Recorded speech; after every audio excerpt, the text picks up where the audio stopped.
Boa noite, irmãos. Graça e paz a todos. Amém. Essas tecnologias aí estão acabando com a gente, né? Depois dessa idade, né? Bom, irmãos, hoje nós não temos o culto transmitido, né? Via YouTube, mas estou tentando gravar pelo menos a mensagem para essa semana. Os irmãos também, alguns irmãos reclamaram: nós vamos viajar e não vamos ouvir a mensagem. Mas sim, dá um jeitinho, né? Nem que eu grave em casa, mas eu vou. Mas tudo bem, irmãos. Vamos dar continuidade à nossa mensagem da semana passada, que fala sobre o serviço, né? Aliás, a comunhão e o serviço, o que está vinculado um ao outro, né?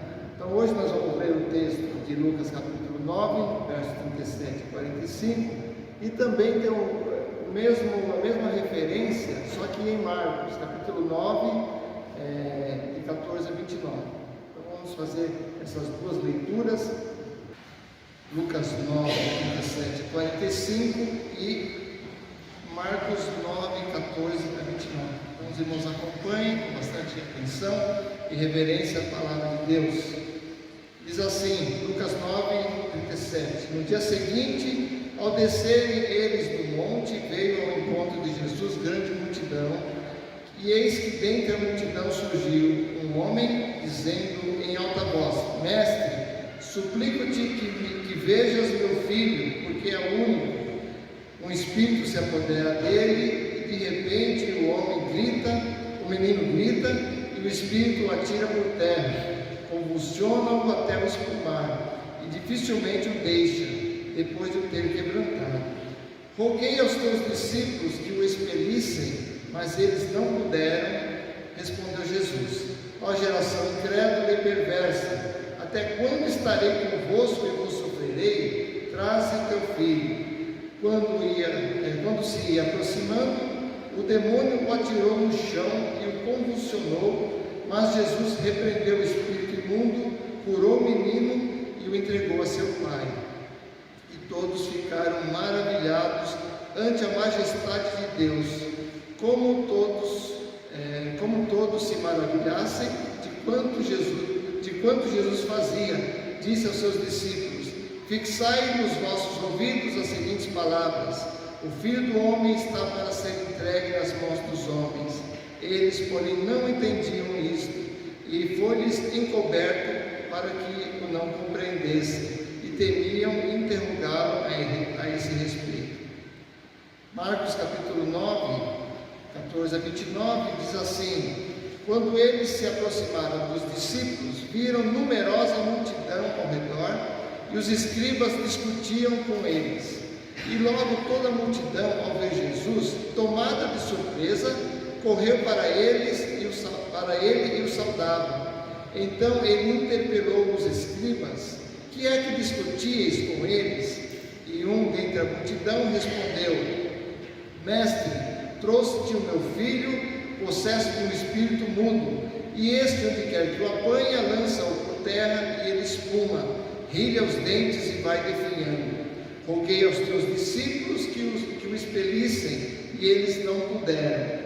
Então Jesus lhes disse: Ó geração incrédula, até quando estarei convosco? Até quando vos sofrerei? Trazei-mo. E trouxeram-no.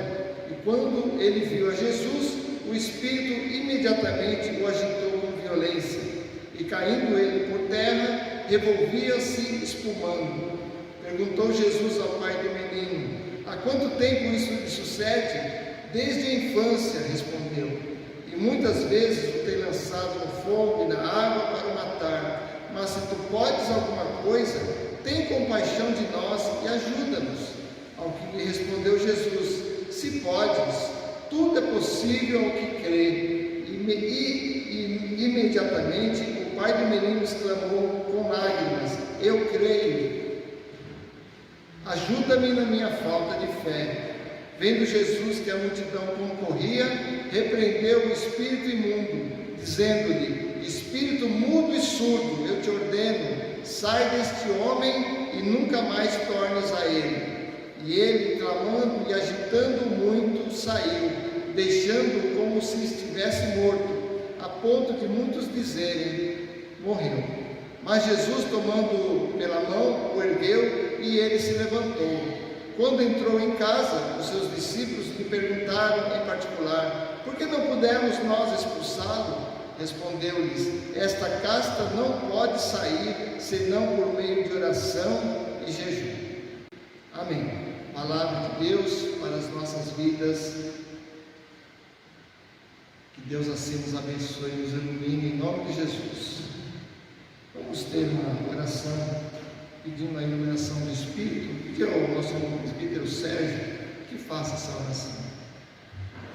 Em nome de Deus, nosso Pai querido, em nome do Filho Jesus Cristo, na instrução do teu Santo Espírito, pedimos que a palavra fale no nosso coração, nos oriente, nos mostre, nos revele aquilo que a gente vai falar nos nossos corações.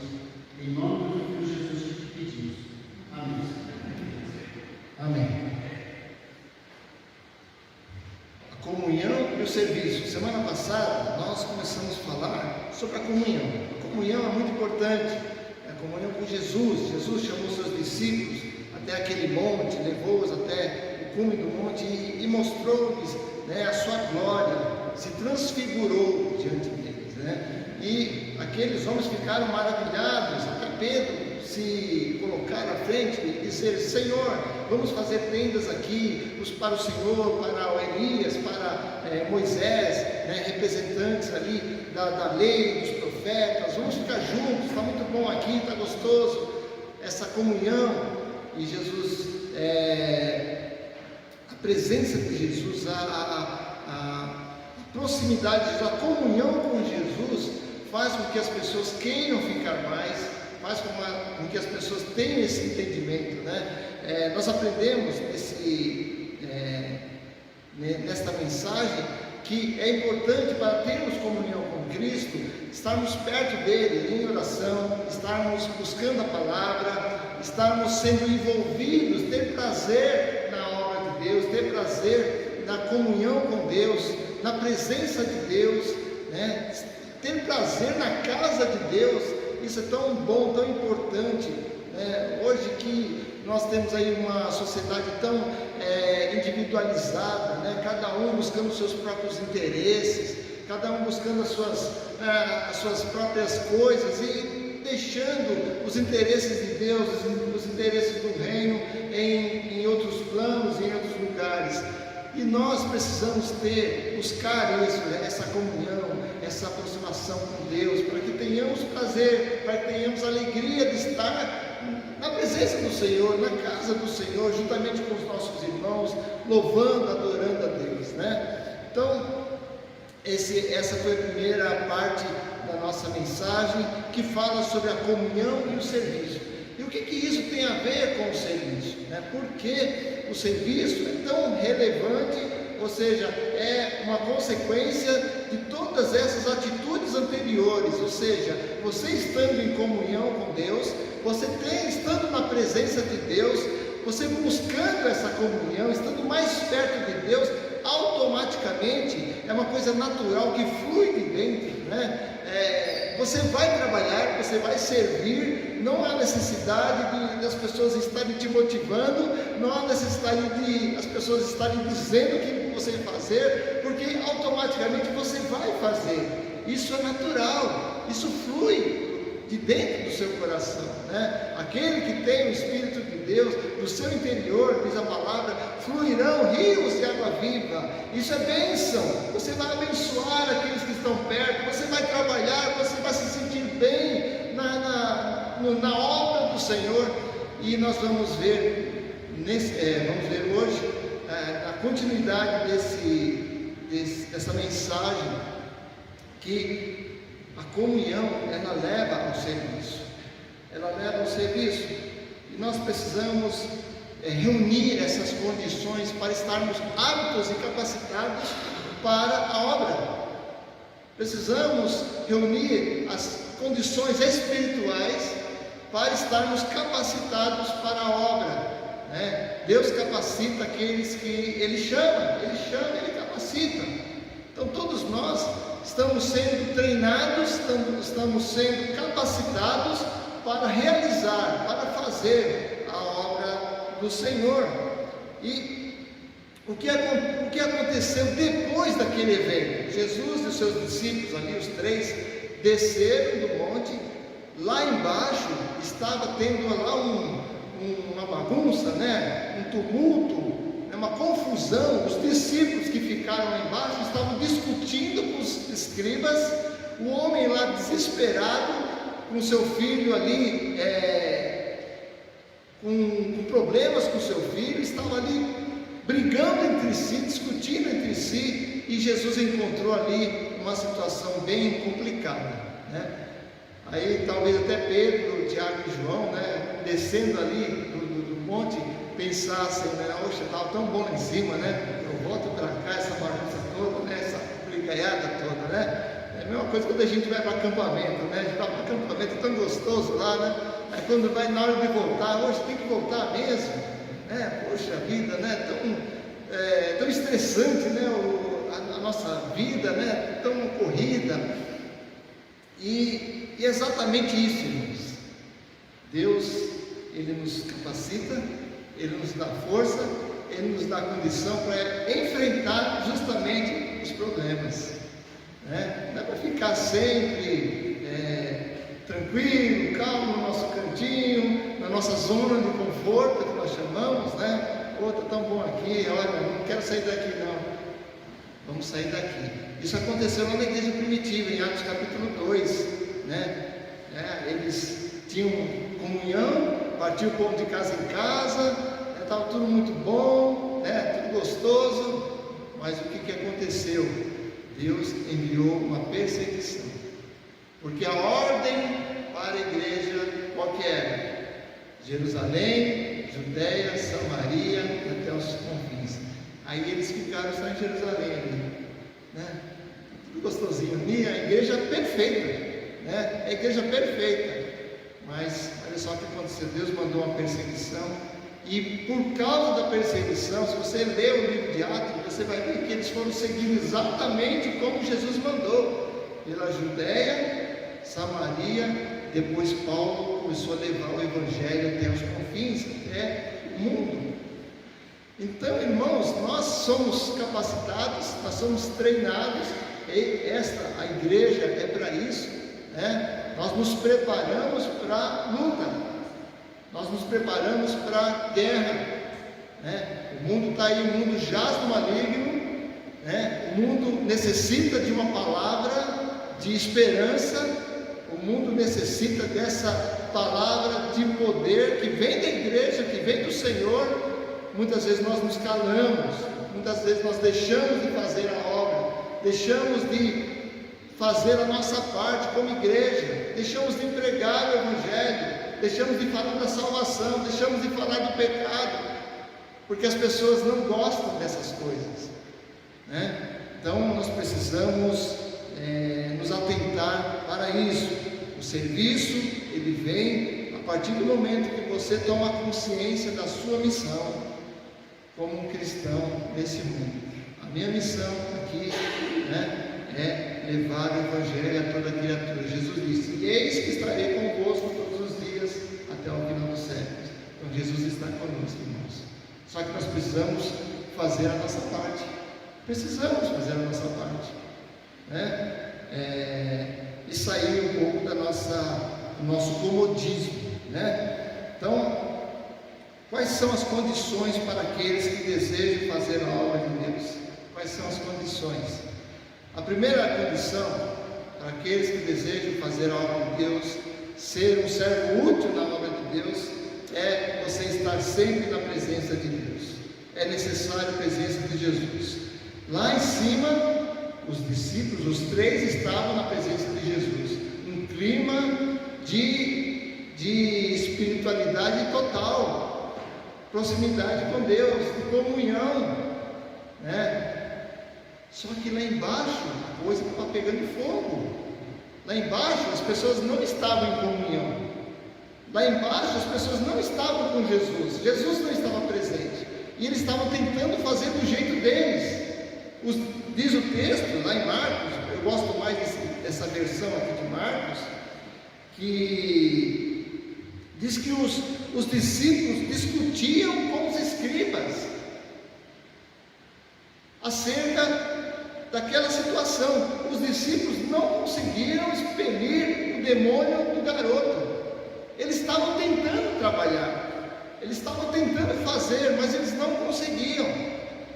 E por causa disso, ocasionou ali uma grande confusão, e eles começaram a perguntar: por que vocês não fazem isso? Vocês não são discípulos de Jesus? Porque faltou naquele momento a comunhão, faltou a presença de Jesus. Jesus estava ausente naquele instante. Os discípulos, sem Jesus, não conseguiam expulsar o demônio. Eles batiam cabeça. E muitas vezes quando queremos fazer a obra por nós vamos bater cabeça. Quando nós quisermos fazer o serviço, o trabalho, a obra do Senhor, segundo a nossa vontade, o nosso jeitinho, não vai adiantar nada, não vai dar certo. Aí o que acontece? Aí o mundo começa a questionar a nossa fé. E aí, você não é um cristão? Você não é um crente? Por que as coisas que você faz não dão certo? Porque nós queremos fazer sem Jesus. Em João capítulo 15, Jesus disse: sem mim nada podeis fazer. Tudo que nós queremos fazer, irmãos, Colossenses fala isso: seja por palavras, seja por obras, fazei tudo em nome de Jesus. Jesus estava dizendo isso exatamente porque Ele é a videira verdadeira e nós somos os ramos. Pode porventura o ramo produzir frutos sozinho, sem a videira? Não pode. Jesus disse que ao fazermos a obra, Ele estaria sempre conosco. Então, quando você fizer a obra, quando você fizer os seus projetos, quando você fizer o seu plano, quando a igreja começar a trabalhar, faça nessa mentalidade de que Jesus está junto, que Jesus vai junto conosco, e nós não queremos fazer do nosso jeito, mas do jeito certo, do jeito de Cristo.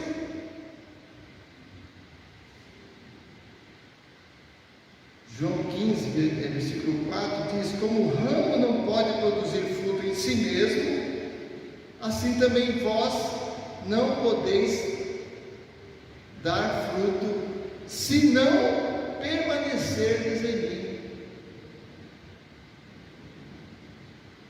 E ele ainda complementa: se vós permanecerdes em mim e as minhas palavras permanecerem em vós, o que? Pedireis o que quiseres e vos será feito. Então, a obra depende de nós permanecermos.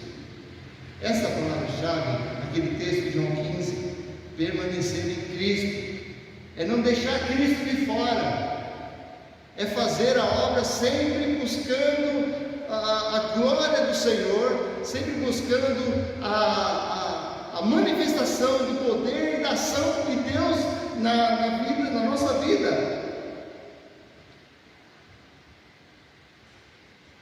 João capítulo 17, na oração de Jesus diz, ele ora pedindo a unidade dos crentes para fazer a obra. A unidade, é necessária essa unidade. Versículo 23, João 17, 23, eu neles e tu em mim, a fim de que sejam aperfeiçoados na unidade, para que o mundo conheça que tu me enviaste. Então, você fazendo a obra com esse pensamento, com essa mentalidade de que Cristo está sendo glorificado, Cristo está na frente, diz a palavra que nós somos aperfeiçoados. Aperfeiçoados. Esta é a primeira condição para fazermos a obra do Senhor, para estarmos a serviço do Senhor. Não é apenas vontade, irmãos, é saber que a obra necessita de pessoas verdadeiramente dispostas à luta, dispostas ao trabalho. Que obra é essa, irmãos? A pregação do Evangelho. No mundo, nós somos, irmãos, chamados como igreja para realizar essa obra. Em segundo lugar, para que você tenha êxito nesse projeto, nessa obra, nesse serviço, é necessário ter fé. Lá em Hebreus diz que se nós fizermos alguma coisa, se não tivermos fé, nós estaremos pecando. Porque a fé é necessária para fazer qualquer serviço do Senhor. A fé é importante para estarmos em comunhão com Deus, para estarmos em sintonia com a vontade de Deus. Tem um escritor anônimo, não sei o nome dele, mas ele escreveu algo muito importante. Diz que a fé nos ajuda a mergulhar o homem fraco no Deus Todo-Poderoso, para submeter o homem à vontade do Senhor, para eliminar as barreiras espirituais da vida. Fé, o que é fé? Segundo o nosso dicionário, é apenas uma anuência religiosa, uma adesão pessoal ou uma simples confiança. Pode ser tudo isso. Existem vários tipos de fés, né? E não vamos entrar nesse mérito, mas na Bíblia, a Bíblia diz que fé não é apenas isso, né? Uma concordância, uma anuência, uma simples confiança. Fé é o firme fundamento das coisas que se esperam, firme convicção dos fatos que se não veem. Hebreus 11:1. É o firme fundamento, ou seja, eu tenho certeza de que o Senhor vai fazer, de que o Senhor vai realizar. Eu creio na ação e no poder e na autoridade do Senhor. Eu creio. Isso é fé. Está além do nosso entendimento intelectual. Está além do possível. Está além do possível. Quando você vai no médico, o médico te receita lá um remédio, você está com um problema, uma dor qualquer, o médico te dá um remédio, você crê que aquele remédio vai fazer efeito e você vai melhorar. Não é assim? E tem que tomar. Não vai deixar o remédio de lado, não, vou só orar, deixa o remédio lá, Senhor, o remédio lá. Capaz de você morrer, o remédio lá do seu lado. Então, irmãos, tome o remédio, tá? Só que Deus, Ele age além disso, porque o remédio é o possível, mas a cura é o impossível que Deus pode fazer. Está além do nosso entendimento intelectual. Eu não consigo entender isso, a ação de Deus, mas é assim que tem que ser a fé. A fé, sem fé é impossível agradar a Deus.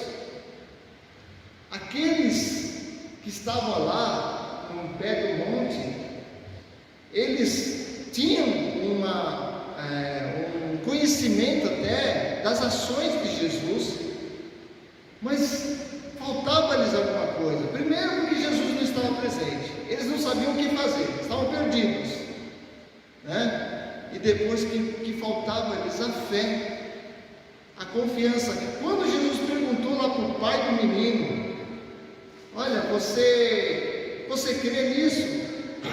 O pai do menino disse: Senhor, se podes fazer, cura meu filho. O que Jesus respondeu? Tudo é possível ao que crê, né? O poder não está em nós, o poder está em Deus. Não é a minha fé, não é a minha oração que vai fazer a mudança, mas a confiança de que Deus age. Aí sim vem a certeza. A certeza está em Deus, porque a nossa fé, ela é ativa e não é passiva. Ela visualiza Deus, ela segue a capacitação que Deus nos dá através da comunhão. E quanto você estiver mais em comunhão com Deus, mais essa fé ela é desenvolvida. Devemos desenvolver sim a nossa fé. Por isso a necessidade de estarmos aqui, a necessidade de você estar aqui, de você buscar o Senhor, de você orar, de você ler a palavra de Deus, estar em comunhão com Deus, para que a sua fé não morra, para que a sua fé não enfraqueça. E aquele homem, o pai do menino, disse: Senhor, me ajuda na minha falta de fé. Tem momentos, irmãos, que a nossa fé enfraquece, né? Tem momentos que nós olhamos a situação do Senhor, eu não consigo crer. Não é que não queira, não, é que eu não consigo crer, né? Achando que a fé é um sentimento. Não, a fé não é sentimento. Ninguém sente fé. Mas a fé é algo que vem de Deus. A própria fé vem de Deus. Lá em Efésios, capítulo 2, versículo 8, diz que nós somos salvos pela graça do Senhor, por meio da fé. E isso não vem de vós, é dom de Deus, não de obras, para que ninguém se glorie. Olha só, até nisso Deus pensou, né? Eu vou dar a fé salvadora, a fé verdadeira, genuína em Cristo, é o Senhor que nos dá. Era necessário essa fé para que aqueles homens pudessem realizar a obra. Que obra era aquela?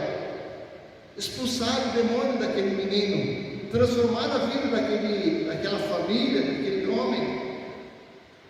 E eles não conseguiram.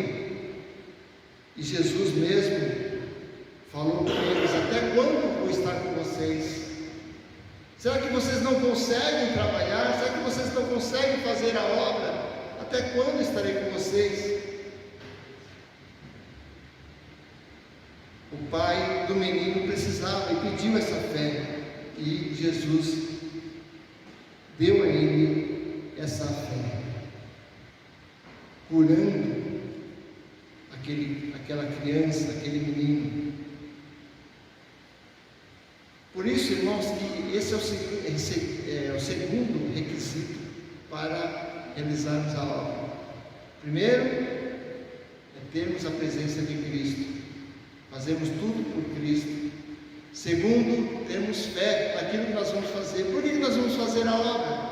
Porque nós cremos que Jesus está conosco, está na frente. Se tiver outro objetivo, está errado. Se o objetivo é de nos vangloriar, dizendo: eu sou bom, eu sou capacitado, eu posso, não, mas tudo levando, que tudo redunde na glória do Senhor, para a glória de Deus Pai. Terceiro requisito, que já foi mencionado na semana passada, que é importante, que não deve perecer. Para você realizar a obra, é necessário ter uma vida de oração. Ter uma vida de oração. Por isso que a gente bate sempre aqui, irmãos: vamos participar das reuniões de oração, vamos orar mais, vamos estar em comunhão mais com o Senhor, vamos participar das vigílias. Não sei se os irmãos já viram esse caso que aconteceu semana passada lá nos Estados Unidos, na Universidade de Osbury. Um grupo de jovens reunidos na capela da universidade fizeram um culto e começaram a orar, a buscar a Deus. O culto acabou, mas eles não foram embora. Continuaram orando durante horas e horas e horas, ininterruptamente. E aquele culto demorou ou perdurou aí por muitas horas. Eu não sei o número exato. Não entendi, não. Sim. Então, ainda continua, né? Está vendo? As pessoas foram chamar a atenção e vieram de outros lugares para participar daquele momento de adoração, né? Inclusive, aquilo já se espalhou, né, por todo o país, e tem pessoas de outros estados viajando para estar ali. Comunhão com Deus, irmãos. Por isso que eu falo, irmãos, como é bom estar na presença de Deus, como é bom buscar a Deus. Nós devemos insistir nisso e buscar a Deus de uma forma ininterrupta, não apenas aqui, irmãos, sair daqui já com esse espírito de adoração na nossa mente, com vontade de adorar a Deus na nossa casa, com vontade de adorar a Deus lá no meu trabalho, para que as pessoas comecem a ser contagiados por esse mover do Espírito na nossa vida. Para isso é necessário ter vida de oração. Os discípulos queriam saber a razão do seu fracasso. Senhor, por que nós não conseguimos? Nós tentamos, nós fizemos tudo que o Senhor ensinou. Nós falamos lá, eu estou falando, né? É uma conjectura, né, irmãos? Nós falamos lá em nome de Jesus. Nós tentamos expulsar aquele demônio lá, mas ele não saía. O que aconteceu?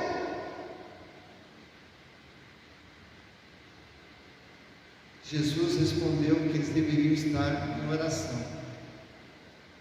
Esse tipo de legião, de demônios, eles não saem assim facilmente. É necessário oração e jejum. Oração e jejum. Aquele que almeja ser bem sucedido na obra, precisa orar. Não adianta, irmãos, nós fazemos um grande projeto para a igreja de evangelismo, fazemos um grande projeto para a igreja de ação social, que vai envolver muitas pessoas, instituições, comunidades. Não adianta nós queremos fazer uma grande obra se nós não nos derramarmos em oração, se nós não dobrarmos o nosso joelho e pedirmos misericórdia para a nossa vida, se nós não estivermos com o nosso coração quebrantado.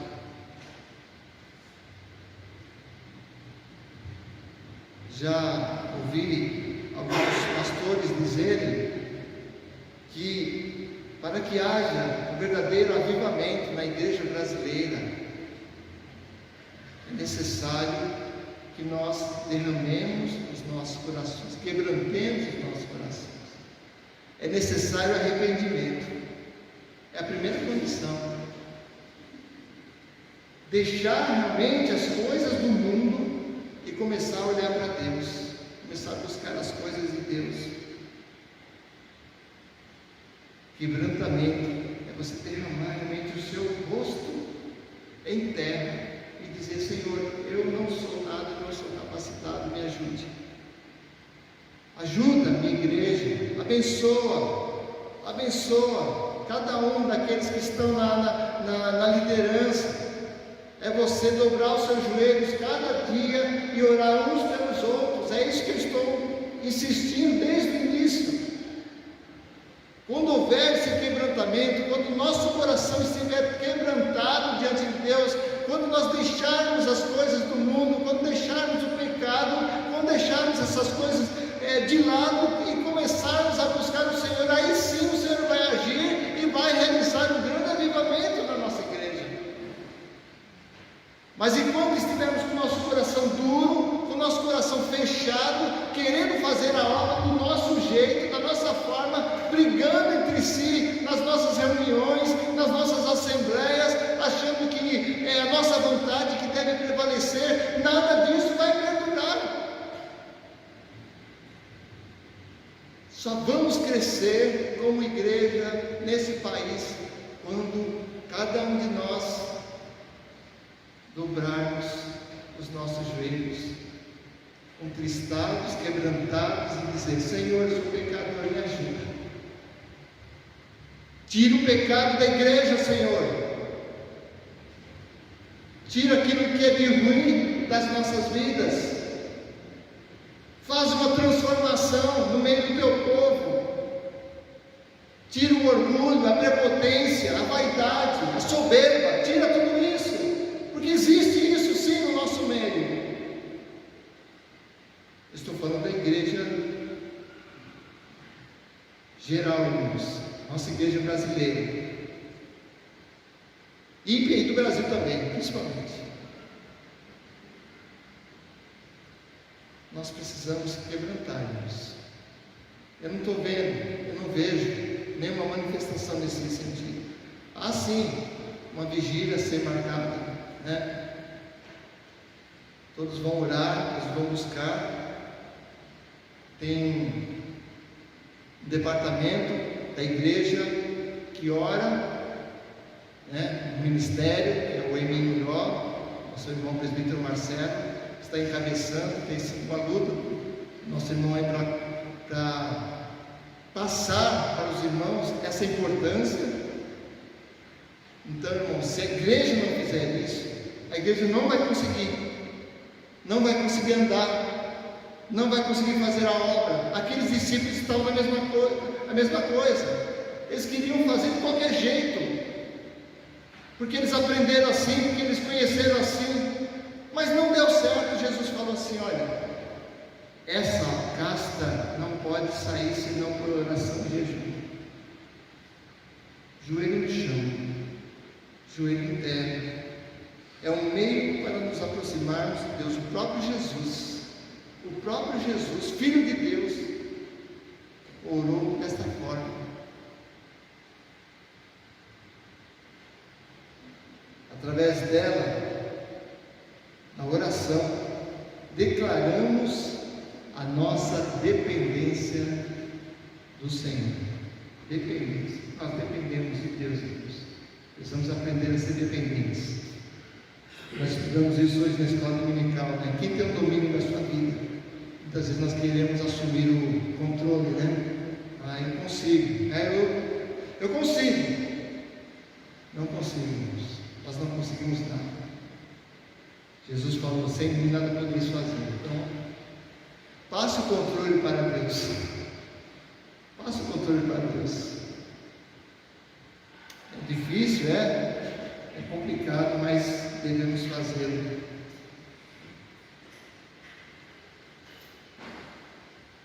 A oração é uma arma que pouco usamos para vencer o inimigo.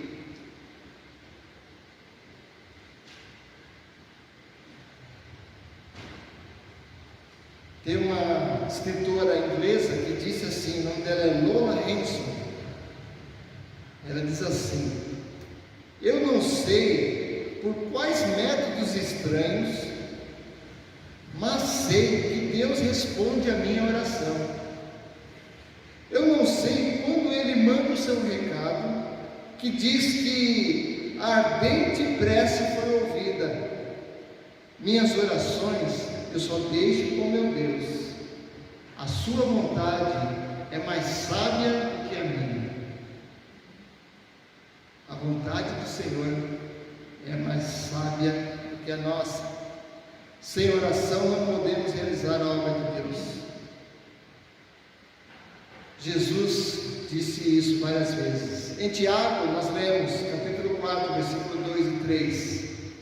Tiago escrevendo: cobiçais e nada tendes, matais e invejais e nada podeis obter, viveis a lutar e a fazer guerras, nada tendes, porque não pedis.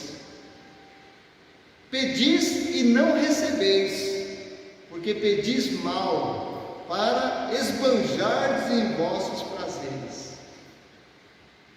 Precisamos aprender até pedir. Muitas vezes os nossos pedidos são para nós, para alimentar o nosso ego, o nosso orgulho, os nossos prazeres. A nossa oração deve visualizar a glória de Deus. visualizar a glória de Deus. Tudo que nós fizermos deve ser para a glória de Deus. Então, irmãos, a obra está aqui. A obra está aí para ser feita. Nós somos os soldados de Cristo. Nós somos os discípulos que foram destacados, que foram separados, ungidos pelo Senhor com o Espírito Santo para levar essa mensagem ao mundo, às pessoas que não conhecem. E o que nós fazemos? Eis aí as armas que nos capacitam para tal, as condições que nos levam para o serviço. Por que a comunhão é tão importante? Porque a comunhão nos leva à oração, a comunhão nos leva à palavra, a comunhão nos leva a fazer a obra. Se queremos ser bem-sucedidos na obra do Senhor, precisamos entender o propósito de Deus baseado nesse texto que nós acabamos de ler e atender aos seus requisitos. Jesus tem que estar presente.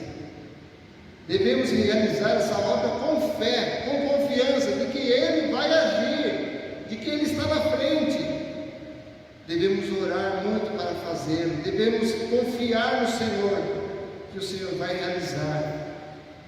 Atendendo a esses requisitos, nós poderemos cumprir com a vontade de Deus e fazer a sua obra.